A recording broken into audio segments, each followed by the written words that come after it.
네. 너무 큰 거야?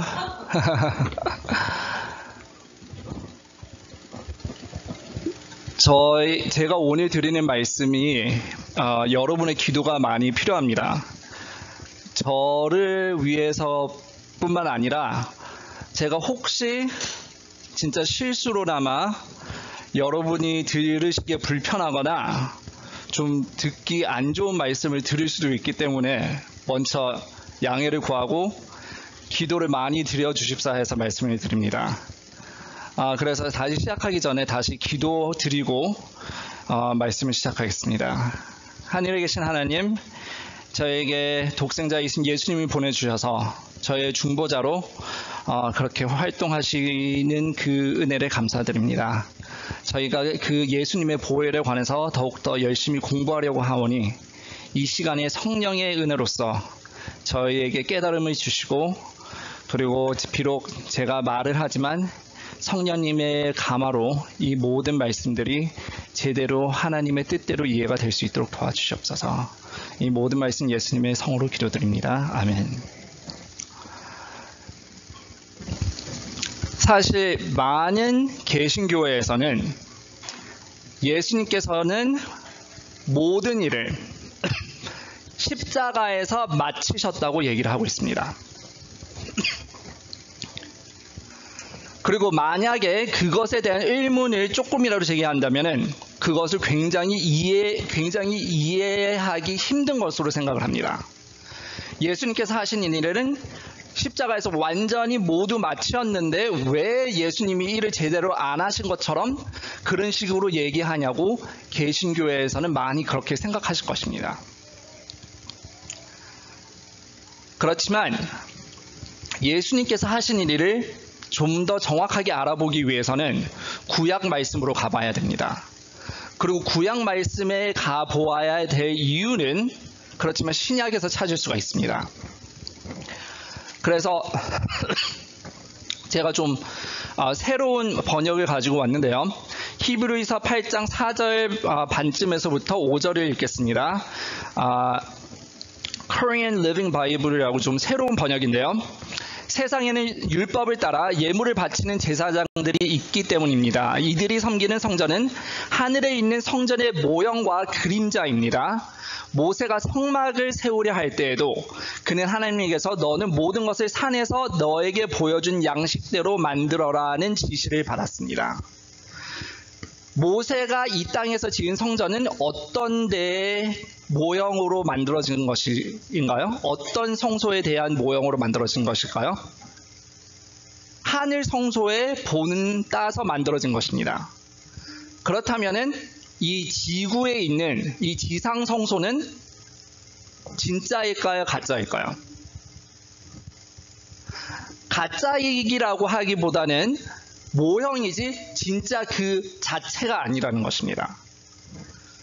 그래서 그 모형대로 만들어서 무엇이 목적입니까?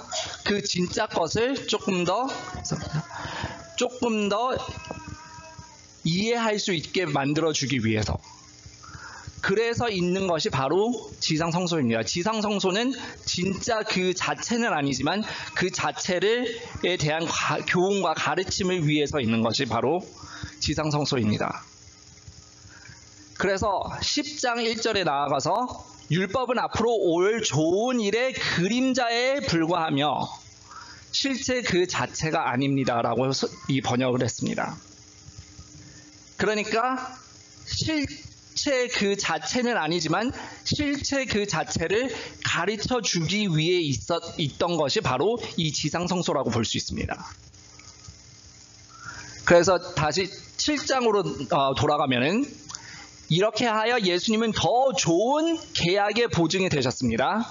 레위 계통의 제사장들은 죽기 때문에 그 직무를 계속할 수 없어서 많은 제사장이 필요했습니다. 그러나 예수님은 영원히 살아계심으로 그분의 제사장직도 무엇합니까? 영원합니다. 그렇다면 이 땅에 있었던 제사장들과 예수님, 그 진짜 제사장이신 예수님의 가장 큰 차이가 무엇입니까? 레위 지파 제사장들은 계속 무엇 했어요? 계속 바뀌었습니다. 죽을 때마다 바뀌었습니다. 그렇지만 예수님은 진짜 제사장으로서, 대제사장으로서 어떻게 하십니까? 바뀌시지 않습니다. 바뀌시지 않는다는 것은 무엇을 말합니까? 계속해서 대제사장의 일을 하고 계신다는 말씀입니다. 그래서 인간 제사장들이 할 수 없었던 것, 아주 큰 것 중에 하나가 무엇이에요? 계속적으로 사람들의 죄를 위해서 중보를 할 수가 없었던 것입니다. 그렇지만 예수님께서는 돌아가시지 않으시기 때문에 무엇을 하세요? 끊임없이, 계속적으로, 지속적으로, 영원히, 끝임없이 무엇을 하십니까? 예수님은 저희의 중보자이신 것입니다.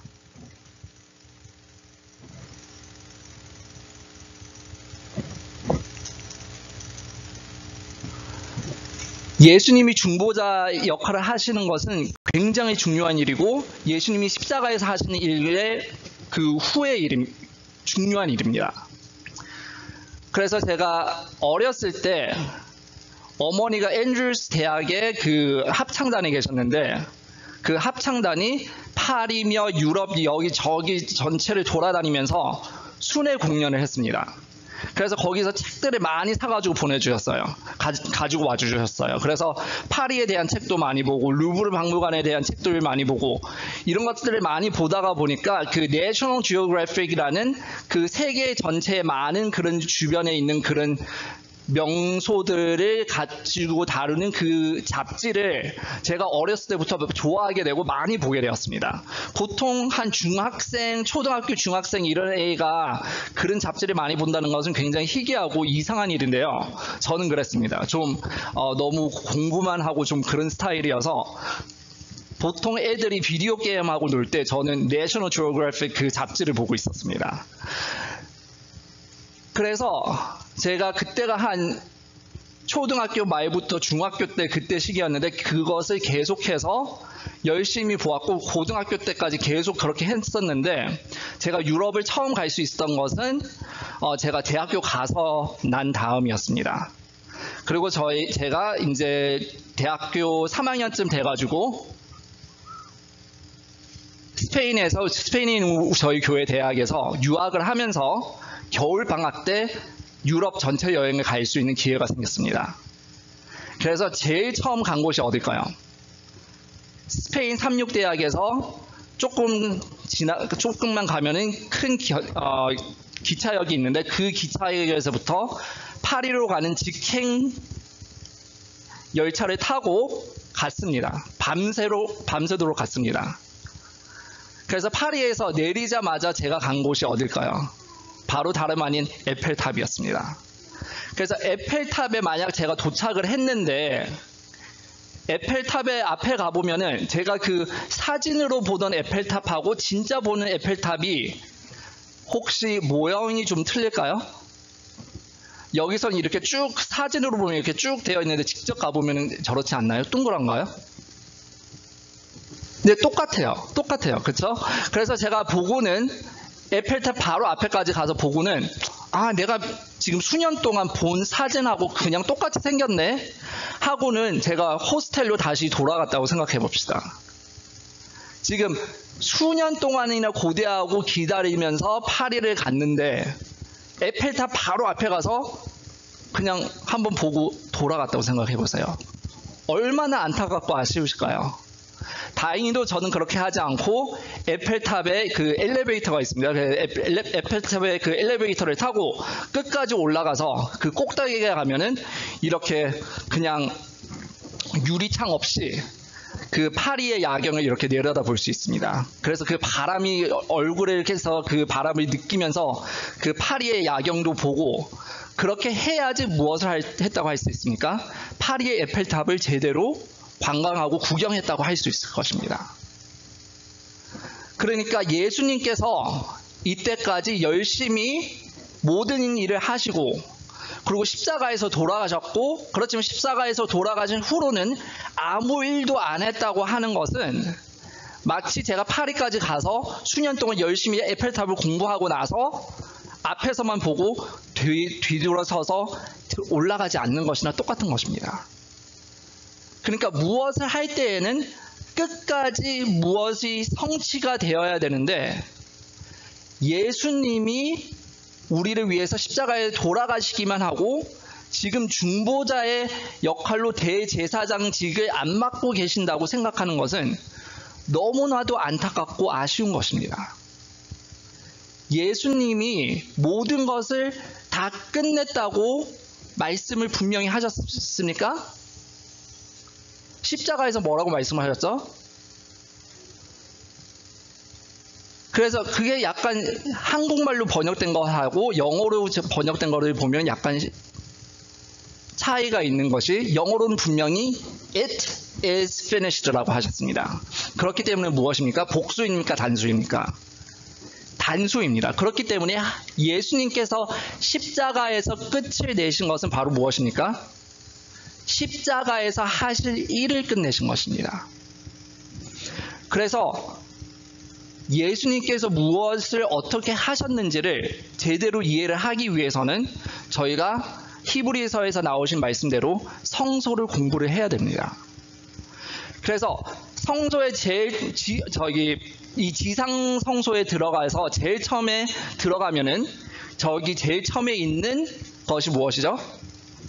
번제단이 있습니다. 그렇죠?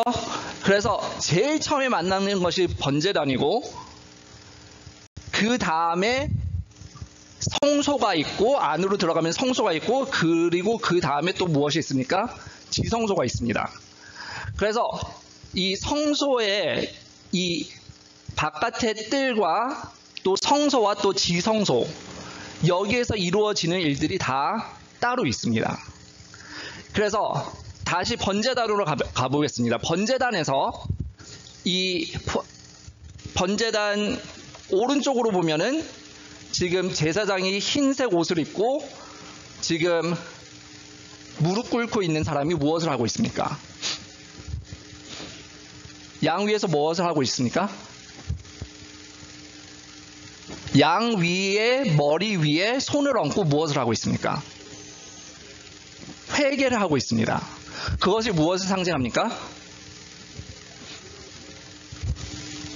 죄인이 죄를 회개했을 때 그 죄가 어디로 간다는 것입니까?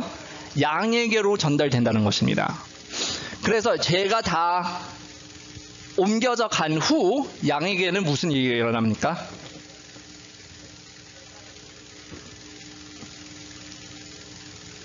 목을 잘라서 무엇이 됩니까? 피를 받아냅니다. 그래서 그 피가 어디로 갑니까?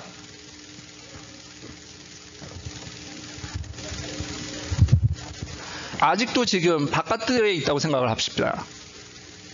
피가 제일 먼저 가는 곳은 사실 어디입니까?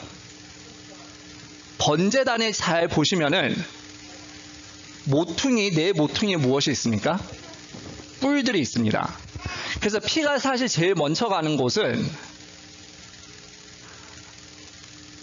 이 내 모퉁이에 있는 뿔에 발려지는 것입니다. 피는 제일 먼저 그 번제단 모퉁이에 있는 그 내 뿔에 먼저 가는 것입니다. 그 다음에 어디로 들어갑니까? 성소에 들어가고, 그리고 필요할 때에 따라서 어떻게 됩니까? 지성소를 맡고 있는 그 휘장까지 뿌려지게 되는 것입니다. 그렇기 때문에 이 세 개의 단계가 있습니다. 번제단은 먼저 발려지고, 그 다음에 성소, 그 다음에 지성소. 그렇기 때문에 예수님께서 십자가에서 돌아가셔서 하신 일은 바로 이 지상성소의 이 번제단에서 일어나는 일에 해당이 되는 것입니다. 예수님께서 자신의 죄 때문에 십자가에 달려서 돌아가셨습니까? 누구의 죄 때문에 십자가에서 돌아가셨죠? 저희의 죄. 그렇기 때문에 양이 우리의 죄를 받아서 제사된 것처럼 예수님도 십자가에서 우리의 죄를 대신 짊어지시고 돌아가신 것입니다. 예수님께서 번제단에서 하셨던 것과 같은 일이 바로 무엇을 하신 것입니까? 우리의 대속, 우리의 죄값을 치러주신 것이 바로 번제단에서 이루어진 것입니다.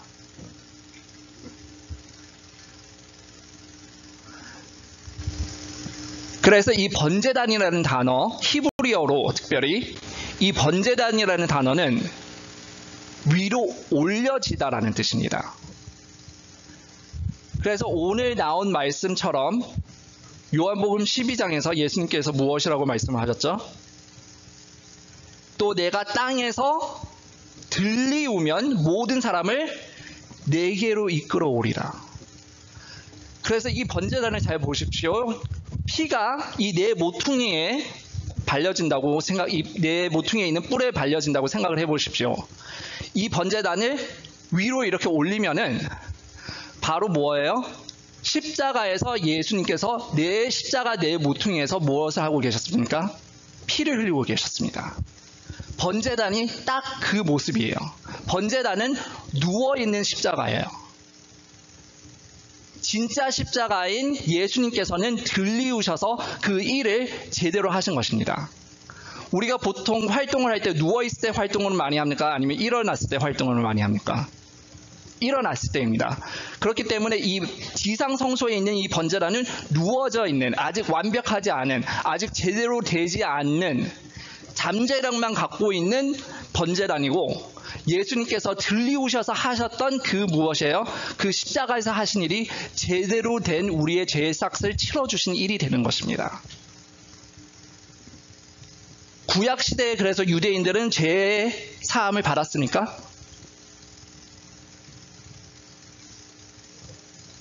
네, 받았습니다. 그렇지만 무엇을 생각하면서요? 예수님이 돌아가실 것을 미리 생각하고 받은 죄사함이었습니다. 그렇기 때문에 제대로 죄사함을 받은 것은 사실 예수님이 십자가에서 돌아가신 다음에 그것이 더욱더 확실해진 것입니다. 그렇기 때문에 지금 여기까지 일어난 것은 어디에서만 해당이 됩니까? 번제단하면 해당이 되는 것입니다. 그래서 예수님께서 십자가에서 돌아가시고 승천하신 후로부터는 어디로 들어가셨습니까?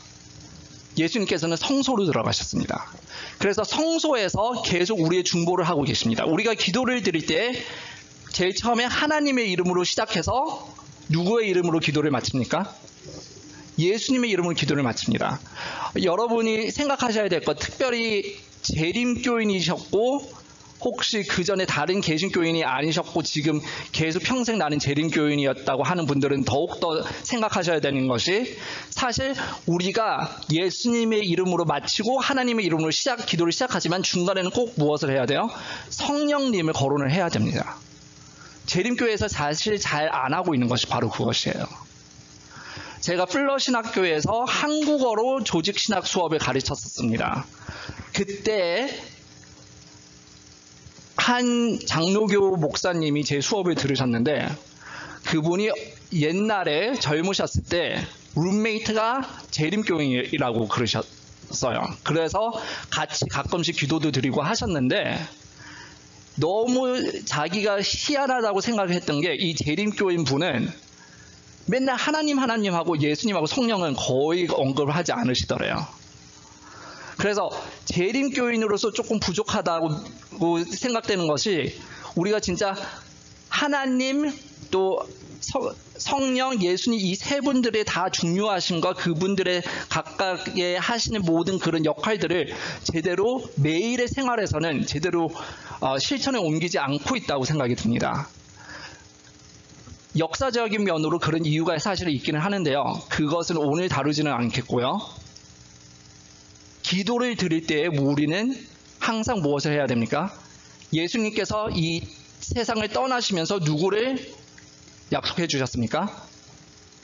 보혜사 성령님을 약속해 주셨기 때문에 지금 저희와 제일 가깝게 일을 해주고 계시는 하나님은 누구십니까? 성령 하나님이십니다. 그렇기 때문에 성령님을 기도에서 빠뜨리는 것은 너무나 큰 실수인 것입니다. 그렇지만 제가 제일 말씀드리기 위해서 중요하게 여기는 점은, 기도를 끝날 때 예수님의 이름으로 기도를 끝낸다는 것은 무엇이에요? 하나님 보좌에 우리의 기도를 전달해 주실 분이 누구십니까? 바로 예수님인 것입니다. 예수님은 저희가 기도 드릴 때마다 무엇을 하세요? 일을 하고 계신 것입니다. 예수님의 일이 십자가에서 끝났고 모든 것이 다 이루어진 것이 아니라는 것입니다. 저희의 구원이 다 이루어지고 다 끝났습니까? 저의 구원이 완전히 다 이루어지는 때가 언제입니까? 재림 때입니다. 그렇죠? 그렇기 때문에 예수님께서는 적어도 언제까지요? 적어도 재림 때까지는 중보의 역할을 계속 하셔야 되는 것입니다. 그래서 예수님께서 승천하신 후에는 성전에 가서 일을 하셨고, 성소에 가서 일을 하셨고, 그리고 1844년 10월 22일 후로는 어디에서 일을 하고 계십니까? 지성소에서 일을 하고 계시는 것입니다. 그래서 이게 굉장히 재림교회 밖에서는 이해가 안 되는 이유 중에 하나고, 그리고 여러분들이 이상구 박사님에 대해서 들어보셨을 수도 있는데, 이상구 박사님이 재림교회 신학과 제일 안 맞아 했던 것 중에 하나가 바로 무엇입니까? 예수님께서 이 지성소에서 봉사하신다는 거죠. 예수님께서 왜 이상구 박사님이 장로교회로 다시 돌아가셨을까요? 그분이 장로교회로 돌아가신 제일 신학적인 큰 이유가 무엇입니까? 예수님이 십자가에서 모든 일을 이루시고 끝내셨기 때문에 조사 심판이라는 것이 지금 있을 수 없다고 주장을 하고 돌아가셨습니다. 그렇지만 조사 심판이든 지성소에서 하시는 일, 아니면 다른 중보의 일, 성소에서 하시는 일, 이 두 가지가 없다면은 사실 재림에 필요가 없습니다. 조사 심판의 이유는 무엇입니까? 재림이 있을 수 있기 위해서 하는 것입니다. 성경적으로 보면은 계시록 19장, 20장, 21장, 22장의 계속 순서대로 잘 보면은 무엇이 있습니까? 예수님께서 하시는 심판이 세 가지의 단위가 있습니다. 지금 1844년부터 예수님 재림 때까지 이루어질 것이 조사 심판이고, 하나님의 성도들이 하늘나라에 가서 1000년 동안 있을 때 동안 할 것이 무엇입니까? 하나님이 하신 심판에 대한 복습을 하는 거죠. 그게 제대로 되었는지, 왜 그런지. 여러분 혹시 이것을 들어보셨습니까? 하늘나라에 가면 놀랄 것이 세 가지 있다고. 제일 처음 놀라는 것은 내가 하늘나라에 있기 때문에. 두 번째는 무엇이에요? 내가 꼭 있어야 된다고 생각했던 사람들이 없기 때문에. 그리고 세 번째는 내가 진짜 싫어하고 제일 없어야 됐다고 생각하는 사람들이 하늘나라에 와 있어요. 그래서 그 1000년 동안 있을 그 성도들의 그 다스림이라는 것이 사실 진짜 하나님이 하신 일이, 이 조산 심판에서 하신 일이 어떠한 일이신지를 좀 더 우리가 배우고 이해하는 그 1000년이 되는 것입니다. 그리고 제일 마지막으로 삼림 때, 예수님께서 제일 마지막으로 이 땅에 돌아오실 때 무엇이 일어납니까? 그때 진짜 제대로 된 심판이 있고 유황불이 있고, 그리고 제가 그때 완전히 멸절이 되는 것입니다. 계시록 19장에서 22장까지 보면 이 순서가 너무나 명확히 드러나 있습니다. 그렇지만 예수님께서 우리를 위해서 아직도 중보하고 계신다고 생각을 하지 않는다면은 사실 재림이든 조사 심판이든 마지막 심판이 완전히 이루어질 때든 이런 것들이 사실 다시 필요가 없는 것입니다. 보통 많은 개신교들에서는 우리가 죽자마자 어디로 간다고 합니까? 지옥이나 하늘나라로 간다고 얘기를 합니다. 그래서 잘 생각을 해보십시오. 우리가 죽자마자 하늘나라로 간다면은 사실 재림이 필요합니까? 데살로니가 전서 4장에서 분명히 무엇이라고 말씀을 하셨습니까? 누가 공중으로 먼저 들려 올려가서 예수님을 먼저 만난다고 얘기를 합니까? 누구들이요? 부활한 예수님의 성도들. 그러면은 우리가 만약 죽자마자 하늘나라에 가 있었으면은 그동안 성도들이 하늘나라에서 예수님을 안 보고 있었을까요? 왜 제일 처음으로 예수님을 공중에 가서 만나야 되는 사람들이 부활한 성도들입니까? 우리가 죽자마자 하늘나라로 간다고 생각하면은 부활에 아무런 의미가 없고 재림이라는 것이 아무런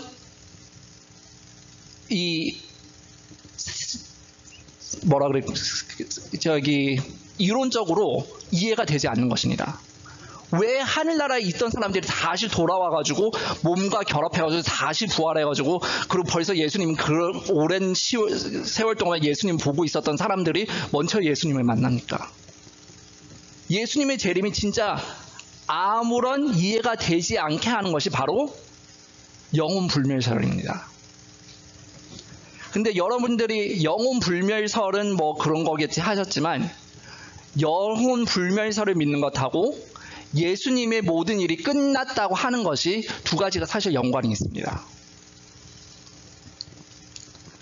혹시 예전에 장로교회 다니셨던 분이 계신다면 너무나 죄송하지만 사실 장로교회나 루터교나 그리고 모든 칼빈주의를 믿는 교회들, 그러니까 많은 침례교인들 그리고 또 그 외 많은 그런 칼빈주의 교파들에서는 사실 성화론이라는 것이 중요하지 않습니다.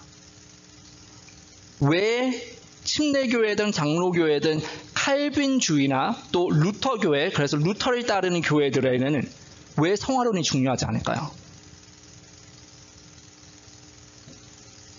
성화론이 중요하지 않은 이유는 예정론 때문에 그렇습니다. 여러분들이 지난 안식일학교 교과에서 무엇을 배우셨습니까? 에베소서에 대해서 배우셨는데 에베소서 1장과 2장이 진짜 그 예정론이라는 것을 제일 잘 받침해주는 성경 구절들이라고 그들은 생각을 하고 예정론이라는 것을 믿습니다. 예정론이란 특별히 칼빈주의에서 예정주의라는 것은 양면의 예정론인데 이 예정론은 무엇을 말합니까? 특별히 칼빈주의에서는 하나님께서 무엇을 하셨습니까? 영원토록부터 무엇을 하셨어요? 천국에 갈 사람하고 멸망할 사람들을 각각 예정해 놓으셨다는 것입니다. 그러면 하나님께서 예정을 해 놓으셨기 때문에 하나님의 결정 무엇 하지 않는다고요? 바뀌어지지 않는다고요. 그래서 하나님의 결정이 바뀌어지지 않는다고 생각을 하면은 사실 성화론이 필요합니까? 필요하지 않는 것이에요. 그래서 성화론이 필요하지 않으면은 무엇도 사실 필요하지 않습니까? 중보의 예수님도 사실 필요가 없는 것이에요. 예정론을 믿는다고 하면은 예수님이 중보하실 필요가 없어요. 그렇기 때문에 이상구 박사님이 나는 예수님께서 십자가에서 모든 것을 다 끝내셨고 그렇기 때문에 나는 조사 심판을 믿지 않는다고 하는 것은 예정론 때문인 것입니다. 근데 예정론을 왜 믿을 수가 있습니까? 예정론을 믿는 것은 또한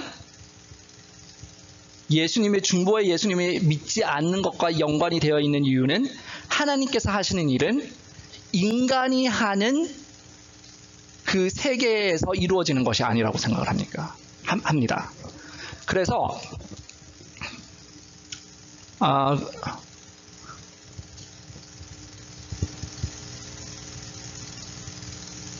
천주교회는 개혁이 일어났을 때 토마스 아퀴나스의 신학에 물들어 있었습니다.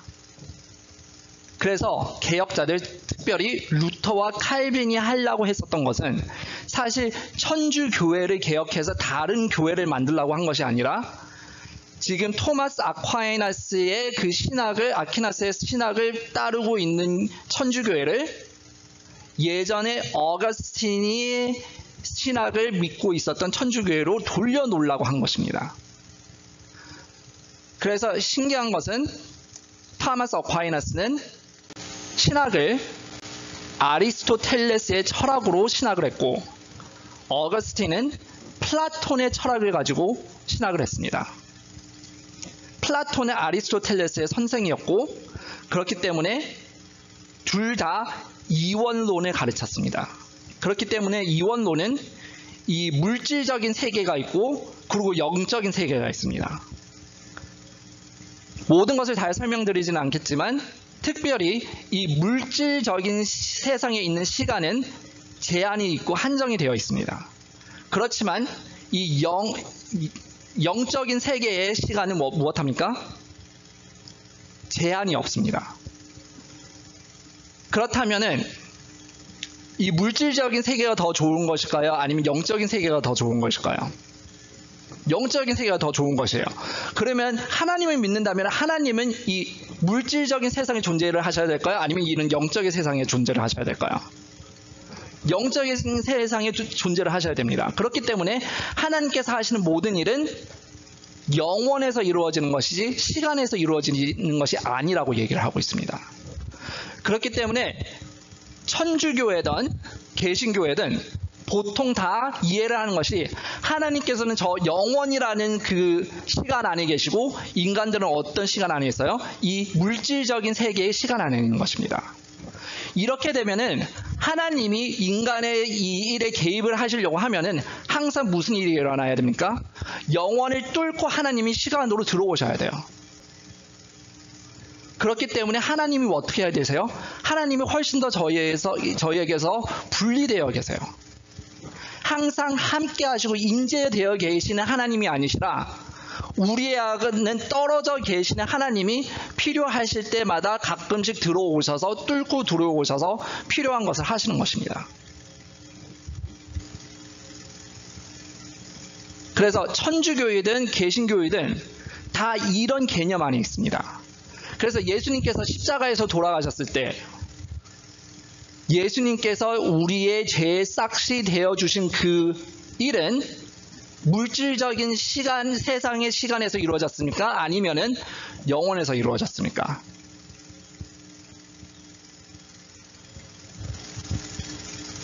그들은 예수님이 우리의 죄의 싹을 위해서 그 죄의 싹을 내주신 일은 그 자체는 영원에서 일어났다고 얘기를 합니다. 그렇기 때문에 영원은 무엇을 해요? 인간의 시간을 초월하는 것입니다. 그렇기 때문에 예수님이 돌아가신 것은 시간에서 이루어지지 않고 영원에서 이루어졌기 때문에 언제나 존재한다는 것입니다. 그렇기 때문에 예수님께서는 한 번 돌아가시고 그 한 번 하신 일이 모든 것을 다 끝내셨다고 얘기를 합니다. 그리고 왜 예정론이에요? 하나님께서 예정하신 것을 어디서 하셨습니까? 영원이에요? 아니면 시간이에요? 영원에서 하셨습니다. 그렇기 때문에 인간의 시간과 상관이 없는 것입니다. 그렇기 때문에 인간이 이 시간 안에서 아무리 성화되려고 해도 하나님께서 멸망받도록 예정을 해놓으셨으면 구원을 받을 수가 없어요. 그래서 특별히 루터교나 칼빈주의 사상을 생각을 해보면은 예수님께서 우리를 위해서 돌아가신 것이 무엇이에요? 모든 만민을 위해서 돌아가신 것이 아니라 무엇이에요? 예정된 사람들만을 위해서 무엇 하신 것이에요? 돌아가신 것이에요. 하나님의 사랑을 너무나 왜곡시키고 너무나 제한시켜버리는 것입니다. 이것은 하나님의 사랑이 아닙니다. 보통 우리가 얘기를 하면 그래 기독교인이면 다 하나님의 사랑을 믿지. 진짜 정말로 죄송하지만 칼빈주의와 루터교회에서 얘기하는 하나님의 사랑은 사실 제대로 된 사랑이 아닌 것입니다. 누구는 사랑하시고 누구는 사랑하시지 않는 것입니다. 너무나 진짜 하나님의 사랑을 잘못 표현하고 있는 것이 바로 이것입니다. 그렇기 때문에 예정이 되었으면은 성화도 필요 없고 중보도 필요 없어요. 예수님께서 계속 일을 하실 필요가 없다는 것입니다. 반면에 천주교회에서는 어떻습니까? 천주교회에서는 일요일마다 무엇을 해요? 미사를 지내요. 미사를 지내면서 무엇이라고 말합니까? 그 떡과 술이 무엇이라고? 진짜로 예수님의 살과 피라고 얘기를 합니다. 그래서 나주에 있는 어떤 한국 카톨릭 성도분이, 어떤 여성분이 한번 떡과 포도주를 드셨는데 그게 입안에서 진짜 피부하고 이 핏줄 막 이런 것이 있는 그런 진짜 살이 되어버렸다는 것이에요. 무엇을 얘기하려고 해요? 진짜 예수님의 살과 피를 매 일요일마다 무엇을 하는 것이에요? 제사를 드리는 것이에요. 그래서 많은 개신교들이 재림교회 사상을 보면은 왜 예수님의 제사가 충분치 않다고 생각하나 그렇게 생각을 할 수 있지만 진짜 예수님의 매 일요일마다 제사를 드리고 있는 교회는 어디예요? 사실 천주교회예요. 신기한 것이 천주교회든 개신교회든 이 하나님의 사랑을 이런 식으로 영혼과 시간으로 나뉘어 놓고 분리시켜 놨을 때 이루어지는 결과들이 이런 것입니다. 성경은 구약은 히브리어로 쓰여졌고 신약은 어떤 언어로 쓰여졌습니까? 헬라어로 쓰여졌습니다. 그렇지만 신약도 헬라어로 쓰여졌지만 히브리 사상을 가지고 쓰여진 글들입니다. 그렇기 때문에 성경을 헬라 사상으로 이해를 하려고 하는 것은 큰 모순이 있습니다. 성경은 성경의 사상대로 이해하고 해석해야 되는 것입니다. 그래서 우리가 제대로 이해를 하기 위해서는 시간이라는 것은 무엇이에요? 영원 안에 포함되어 있는 것이지 영원이라는 것 바깥에 있는 것이 아닌 것입니다. 그래서 우리가 이렇게 이해를 한다면은 하나님이 우리를 위해서 개입하시는 것에 아무런 문제가 없는 것입니다. 이것이 1800년대 중간에서 마지막 때부터 우리 교회가 시작됐을 때부터 우리 교회는 가지고 있었던 사상이지만 개신교회 그리고 천주교회는 아직까지도 영원과 시간을 분리해서 생각을 하고 있습니다. 다행히도 재림교회 바깥에 있는 많은 신학자들이 그것이 잘못됐다는 것을 이해를 하고 이원론 사상에서 기독교 신학을 해방시켜야 됐다는 것을 그들이 지난 몇십 년 안 동안 많이 거론하고 있습니다. 그래서 이 헬라 사상으로 하나님의 말씀과 하나님의 사랑을 해석을 했을 때는 이런 많은 문제들이 들어옵니다. 그렇기 때문에 특별히 예수님께서 우리를 위해서 중보를 하고 계시지 않는다는 것은 두 가지 굉장히 중요히 엮여 있는 것을 못한다고 얘기를 하는 것입니다. 그래서 아까 제가 이 그림에 밥하고 김치를 놔뒀습니다.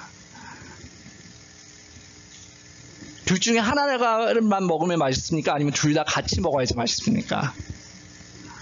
지금 집사람하고 저는 지금 다이어트를 하고 있어서 밥을 못 먹어요.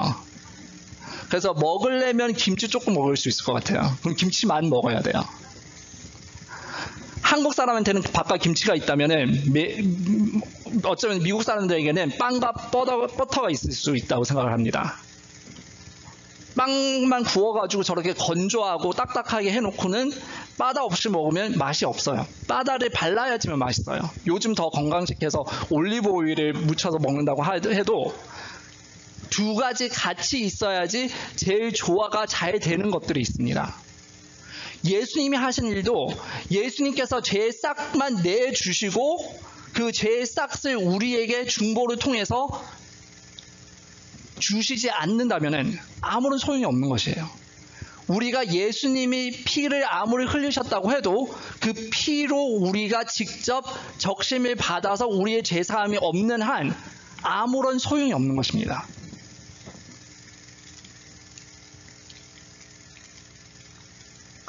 그래서 제가 말씀드린 것 같이 파리도 가서 직접 경험해야 되는 것이지 거기까지만 가서 보고 마는 것이 아닙니다. 또 다른 예를 들려드리다 보면은 트로이 미시간에 제임스 로버트슨이라는 공장에서 일하는 분이 계셨습니다. 2015년에 한 19살 된 학생이 이분이 정확한 시간에 매일 걷는 것을 봤습니다. 이분이 살고 계시던 집에서부터 그가 일하시던 공장까지 23마일의 거리였습니다. 그 23마일 중에 21마일을 이분은 걸어서 가셨습니다. 한 1마일 걷는데 시간이 얼마나 소요가 될까요? 1마일이면은 보통 대학이나 고등학교에 있는 그런 트랙 4바퀴를 돌아야지 1마일입니다.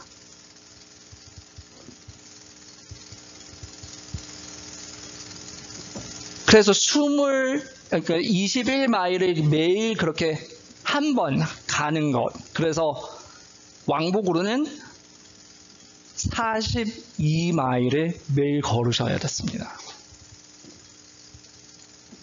그래서 한 학생, 19살 된 한 학생이 정확한 시간에 매일 이렇게 걷는 이분을 보고 한 번 말을 걸었습니다. 그래서 그분의 사연을 알게 되었고, 그래서 이 고펀드미라는 이런 불쌍한 사람들을 돕기 위해서 이렇게 만들어진 그런 인터넷 사이트를 통해서 이분을 위해서 돈을 모으기 시작했습니다. 무엇이 목적이에요? 이분을 차를 사주기 위해서. 왜냐하면 1988년에 만들어진 차가 망가진 후로는 계속해서 이렇게 걷고 있었던 것이에요. 그래서 그 웹사이트에서 돈을 얼마나 모았을까요? 한 얼마나 모아졌을 것 같습니까? 차 살 정도는 돼야 되지 않겠습니까? 그래서 돈이 얼마나 모아졌을까요?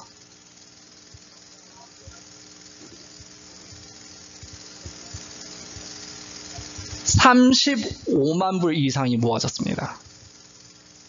너무나 많은 사람들이 이분의 사연을 듣고는 감동을 받아서 $35만 이상까지 돈이 모금이 되고, 그리고는 그 웹사이트는 이제 철수되었습니다. 근데 거기에 좀 복잡한 문제가 생겨서 그 돈을 이분이 돈이 모아지자마자 바로 받을 수가 없게 되었습니다. 그래서 그 돈이 많은 사람들이 이분을 불쌍히 여겨서 돈을 모아 놓기만 하면 무엇입니까? 이 분에게 그 돈이 전달이 되지 않으면은 그 돈이 모아졌다고 해서 아무런 소용이 없는 것입니다. 예수님께서 십자가에서 돌아가셔서 죄 삭을 우리를 위해서 준비를 해 주셨지만 그것이 우리에게 입혀지지 않는다고 하면은 아무런 소용이 없는 것입니다. 그래서 하나님께서는 시간과 공간 때문에 우리와 분리되어 있으신 분이 아니십니다. 하나님은 어떤 사람만 사랑하셔서 그 사람들만을 위해서 예수님을 돌아가시게 허용하신 분이 아니십니다. 하나님은 만민을 사랑하셔서 모든 사람들이 구원받기 위해서 독생자 예수님을 보내주셔서 우리의 죄삭을 치르게 해주시고, 그리고 무엇을 하셨습니까? 그 죄의 삭이 모든 사람들에게 보내질 수 있는 모든 것을 준비하셨기 때문에 대제사장인 예수님께서 우리를 위해서 계속해서 일을 하고 계시는 것입니다. 여러분, 그 사실을 이해하시는 귀중한 안식일이 되시기 간절히 바랍니다. 하나님의 사랑은 우리가 상상하고 이해할 수 있는 것보다 훨씬 더 큰 것이지, 우리가 그것을 왜곡시켜서 더 제한시켜야 되는 것이 절대로 아닌 것입니다. 그래서 그 크신 하나님의 사랑에 대한 감사를 제대로 느끼시는 이 귀중한 안식일이 되시기를 간절히 바라면서 말씀을 마치겠습니다.